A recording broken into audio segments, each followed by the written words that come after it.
নমস্কাৰ এই মুহূৰ্তত আহি পৰিছে ৰাতিপুৱাৰ কেইবাটাও বিগ ব্ৰেকিং নিউজ। আজি হৈছে 13 জুন। গোটেই অসম তথা ভাৰতৰ বিভিন্ন প্ৰান্তৰ পৰা যুগত হৈছে কেইবাটাও গুৰুত্বপূৰ্ণ খবৰ। এনেবোৰ খবৰ দিতেও পাই থাকিবলৈ চেনেলটি সাবস্ক্ৰাইব কৰি ভিডিঅ'টো এটা লাইক কৰিবলৈ নাপাহৰিব। প্ৰতিগৰাকী মহিলাৰ একাউণ্টত চৰকাৰে সোমাই দিব 10,000 কোটি টকা। পিএম কিষাণৰ একাউণ্টত সোমাব 2,000 কোটি টকা। কেৱল ইয়াই নহয়, ছাত্ৰ ছাত্ৰীৰ একাউণ্টত চৰকাৰে সোমাই দিব প্ৰতি মাহে কোটি টকা। যদি আপুনি ফাৰ্ষ্ট ইয়াৰ অথবা একাদশ শ্ৰেণীত পঢ়ি আছে তেন্তে কিন্তু আপোনাৰ বেংক একাউণ্টত চৰকাৰে প্ৰতি মাহে সোমাই দিব 1,000 কোটি টকা। আৰু যদি আপুনি স্নাতকৰ প্ৰথম বৰ্গত তেনে ক্ষেত্ৰত BA বা BSc বা বিকমত পঢ়ি আছে তেন্তে কিন্তু আপুনি প্ৰতি মাহত লাভ কৰিব পাৰিব 1,250 টকাকৈ। কেৱল ইয়াই নহয়, চৰকাৰে কেইবাটাও গুৰুত্বপূৰ্ণ সিদ্ধান্ত গ্ৰহণ কৰিছে। আৰু স্নাতকোত্তৰ প্ৰথম বৰ্গত যিসকল ব্যক্তিয়ে BA বা MA বা MSc বা MComত পঢ়ি আছে সেইসকল ছাত্ৰ ছাত্ৰীয়ে প্ৰতি মাহতে লাভ কৰিব 2,500 টকা। হয় বন্ধুসকল, কেবিনেট বৈঠকত কেইবাটাও গুৰুত্বপূৰ্ণ সিদ্ধান্ত গ্ৰহণ কৰিছে চৰকাৰে। আজিৰ আমাৰ প্ৰথম গুৰুত্বপূৰ্ণ খবৰ হৈছে পিএম কিষাণৰ হিতাধিকাৰীৰ বাবে এটা গুৰুত্বপূৰ্ণ খবৰ। পিএম কিষাণৰ প্ৰতিজন হিতাধিকাৰীৰ বাবে এটা ভাল খবৰ আহি পৰিছে অৱশেষত। কিমান তাৰিখত সোমাব পিএম কিষাণৰ 17 নম্বৰ কিস্তিৰ টকা? অৱশেষত জল্পনা কল্পনাৰ পিছতে তাৰিখটো ঘোষণা কৰিছে চৰকাৰে। ইয়াতে যাওক সম্পৰ্ক দি আছে ইয়াতে 17 নম্বৰ কিস্তি। যদি আপোনালোকৰ পিএম কিষাণৰ 17 নম্বৰ কিস্তিটো পাবলগীয়া আছে তেন্তে আপোনাৰ বাবে এটা গুৰুত্বপূৰ্ণ খবৰ, কিয়নো পিএম কিষাণৰ 17 নম্বৰ কিস্তিৰ অৱশেষত তাৰিখটো ঘোষণা কৰিছে চৰকাৰে। ইয়াতে যাওক 17 নম্বৰ কিস্তিৰ টকা আপোনাৰ 18 জুনত আপোনাৰ পোনপটীয়াকৈ বেংক একাউণ্টত সোমাই যাব। যদি আপুনি এজন কৃষক তেনে ক্ষেত্ৰত অতি শীঘ্ৰে আপোনালোকৰ 3টা কাম কৰিব লাগিব। পিএম কিষাণৰ EKYC লগতে বেংকৰ লগত আধাৰ কাৰ্ড লিংক, লগতে আপোনালোকৰ কৰিব লাগিব লেণ্ড ছেডিং। এই 3টা কাম যদি আপোনালোকৰ একাউণ্টৰ লগত সম্পন্ন কৰা আছে তেন্তে কিন্তু আপুনি পিএম কিষাণৰ 17 নম্বৰ কিস্তিটো লাভ কৰিব আপোনাৰ বেংক একাউণ্টত 18 জুনত। আৰু যদি এই 3টা কাম কৰা নাই অতি শীঘ্ৰে আপুনি এই 3টা কাম কৰি লৈ লওক, নহলে কিন্তু আপুনি নাপাব পিএম কিষাণৰ টকা, লগতে কিন্তু আপুনি বঞ্চিত হ'ব পাৰে। লগতে কেইবাগৰাকী হিতাধিকাৰীয়ে কিন্তু পিএম কিষাণৰ টকা নাপাব। কোনে নাপাব নিশ্চয় আপোনালোকক আন এটা ভিডিঅ'ত সম্পূৰ্ণকৈ জনাই দিম। তাৰপিছত অসমবাসী ৰাইজক জনাই সবাৰ আন এটা খুবেই গুৰুত্বপূৰ্ণ খবৰ, লগতে এটা ডাঙৰ খবৰ। কেবিনেট বৈঠকত কেইবাটাও গুৰুত্বপূৰ্ণ সিদ্ধান্ত গ্ৰহণ কৰিছে 12 জুনত।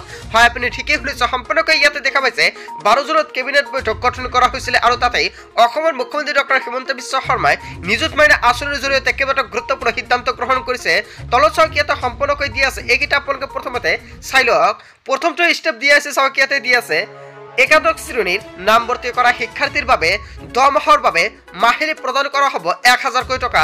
চাওক ইয়াতে সম্পূৰ্ণকৈ প্ৰকাশ কৰা হৈছে। যদি আপোনালোকৰ নিযুত মইনাৰ আঁচনিত পৰে তেন্তে কিন্তু আপুনি প্ৰতি মাহতে লাভ কৰিব 1,000 কোটি টকা।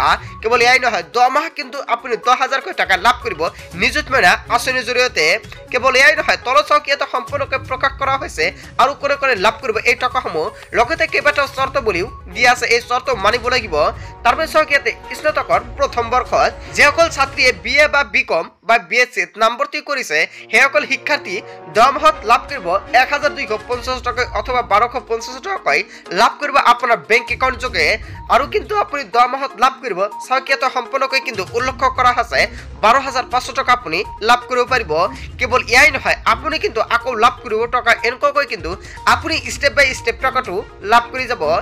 স্নাতকোত্তৰ প্ৰথম বৰ্গত BA বা MA বা MSc বা MComত নামভৰ্তি কৰিছে সেইসকল শিক্ষাৰ্থীয়ে কিন্তু লাভ কৰিব পাৰিব মাহেকৈ 2,500 টকাকৈ। আপুনি কিন্তু প্ৰতি মাহতে লাভ কৰি থাকিব।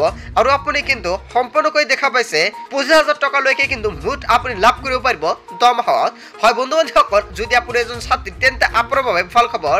লগতে কেইবাটাও নিয়মাৱলীও দি আছে।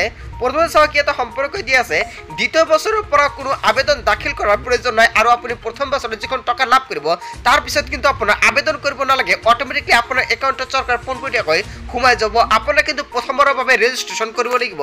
লগতে কোনকেইটা নিয়মাৱলী দি আছে সেইকেইটা নিয়মাৱলী প্ৰথমতে আপোনালোকক সম্পূৰ্ণকৈ দেখুৱাই দিওঁ। তলত চাওক ইয়াতে সম্পূৰ্ণকৈ উল্লেখ কৰা আছে নিয়মাৱলীসমূহ। ইয়াতে চাওক আঁচনিৰ হিতাধিকাৰী বুলি গণ্য কৰা হ'ব। কোন হিতাধিকাৰী গণ্য কৰা হ'ব? প্ৰথমটো দি আছে, চাওক ইয়াতে সম্পূৰ্ণকৈ উল্লেখ কৰা আছে 1 নম্বৰত সাংসদ বা বিধায়ক আৰু মন্ত্ৰীসকলৰ কন্যা যদি আছে তেন্তে সেইসকল কিন্তু বঞ্চিত হ'ব এই আঁচনিৰ পৰা। লগতে বিবাহিত ছাত্ৰী বা স্নাতকোত্তৰ আৰু BA শিক্ষাৰ্থীৰ বাহিৰে সেইসকল কিন্তু ছাত্ৰীয়ে নাপাব এই আঁচনিৰ সুবিধা। প্ৰজ্ঞান ভাৰতী আঁচনিৰ অধীনত স্কুটাৰ প্ৰাপ্ত কৰা ছাত্ৰীসকল কোনো শিক্ষাৰ্থীয়ে প্ৰজ্ঞান ভাৰতী আঁচনিৰ পৰা নাম কাটি দিয়ে তেন্তে এই নিযুত মইনা আঁচনিৰ বাবে যোগ্য বিবেচিত হ'ব যদি আপুনি স্কুটাৰ পাবলৈ ধৰিছে আৰু আপোনাৰ সেইখন নামটো যদি কৰ্তন কৰে তেন্তে কিন্তু আপুনি লাভ কৰিব এই আঁচনিৰ টকা আৰু যদি আপোনালোকৰ নামটো থাকে আপুনি স্কুটাৰটো লয় তেন্তে কিন্তু আপুনি এই আঁচনিৰ পৰা বঞ্চিত হ'ব বুলি সম্পূৰ্ণকৈ উল্লেখ কৰিছে চৰকাৰে হয় বন্ধু-বান্ধৱীসকল কেবিনেট বৈঠকত এনেকুৱাকৈ কেইবাটা গুৰুত্বপূৰ্ণ সিদ্ধান্ত গ্ৰহণ কৰি লগতে প্ৰতিগৰাকী আত্মসহায়ক গোটৰ মহিলাৰ বেংক একাউণ্টত চৰকাৰে সোমাই দিব 10,000 টকা গ্ৰাম অঞ্চলৰ আত্মসহায়ক গোটৰ প্ৰায় 39,67,743 গৰাকী সদস্যলৈ 10,000 টকা উদ্যোগ পুঁজি প্ৰদান কৰিব আপোনাৰ বেংক একাউণ্টত আৰু তাৰ বাবে কিন্তু কৰিব লাগিব আপোনাৰ বিশেষ কেইবাটাও গুৰুত্বপূৰ্ণ কাম তাৰ বাবে কিন্তু আপোনালোকৰ কৰিব লাগিব কেইবাটাও বিশেষ গুৰুত্বপূৰ্ণ কাম আপোনালোকৰ যিখন আত্মসহায়ক গোটৰ ফৰ্মৰ লগত বেংক একাউণ্ট দিছে সেইখন বেংক একাউণ্টৰ লগত আধাৰ কাৰ্ডটো লিংক কৰাটো বাধ্যতামূলক হৈ পৰিব যদি আপুনি নকৰে তেনে ক্ষেত্ৰত কিন্তু এইখন আঁচনিৰ পৰা বঞ্চিত হৈ যাব তাৰ পিছত অসমবাসী ৰাজ্যিক জনসমাৰ আৰু এটা খুবেই গুৰুত্বপূৰ্ণ খবৰ লগতে এটা ডাঙৰ খবৰ আজি ৰাজ্যত ভয়ংকৰভাৱে বৰষুণৰ সৃষ্টি হৈছে হয় আপুনি ঠিকেই শুনিছে আপোনাৰ ৰাজ্যত এই মুহূৰ্তত বৰষুণ দি আছে নেকি আজি গোৱালপাৰা জিলাত ভয়ংকৰভাৱে বৰষুণ দি আছে আপোনাৰ জিলাত আজি বৰষুণ দি আছে নেকি লগতে আপোনাৰ কোনটো অঞ্চল বা কোনটো অঞ্চলত এতিয়ালৈকে বৰষুণ দি আছে আৰু আপোনাৰ অঞ্চলত বৰষুণ হৈছে নে নাই নিশ্চয় আপুনি কমেণ্ট কৰি জনাব সো বন্ধু-বান্ধৱীসকল গোটেই অসম তথা ভাৰতৰ বিভিন্ন প্ৰান্তৰ পৰা যুগুত হৈছে কেইবাটাও গুৰুত্বপূৰ্ণ খবৰ এনেবোৰ খবৰ নিতৌ পাই থাকিবলৈ চেনেলটি সাবস্ক্ৰাইব কৰি ভিডিঅ'টো এটা লাইক কৰিবলৈ নাপাহৰিব